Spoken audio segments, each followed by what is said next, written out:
দশমবার যে ছুরিটা নিয়ে আলোচনা করছে এটা কিন্তু শিক্ষিত ছুরি। মানে কেমনে শিক্ষিত? কেমনে শিক্ষিত?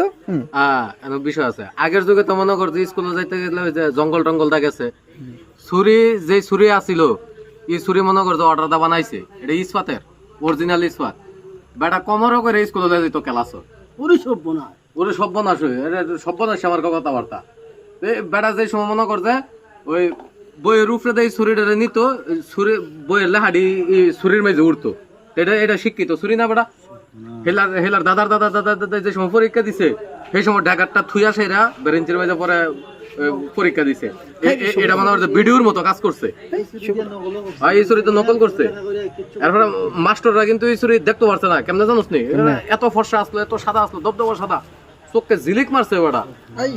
এই ঝিলিকের একটু পড়ছিল মাসুদের চোখ, মাসুদ চোখে কম দেখে, চশমা লাগাই রাখে, বুঝতে হইব। জসিম ভাই ছুরি দেখে কেমনে অনেক উপরে পানি দিয়ালো ছুরির উপরে, তারপরে হেলমেট টেলমেট লাগাইলো, ওই যে জ্বালাই দিয়েছে ওই হেতা হেতা ছুরি দিয়ালো, জ্বালাই দেওয়ার গ্লাস দিয়ালো, এরপরে না ছুরি দেখে। এটা সর্বনাশ আমার কাছে ছুরি বেটা, এটা ডেগার, এটা যেতে ডেগার, এটা বংশীয় ডেগার, শিক্ষিত ডেগার।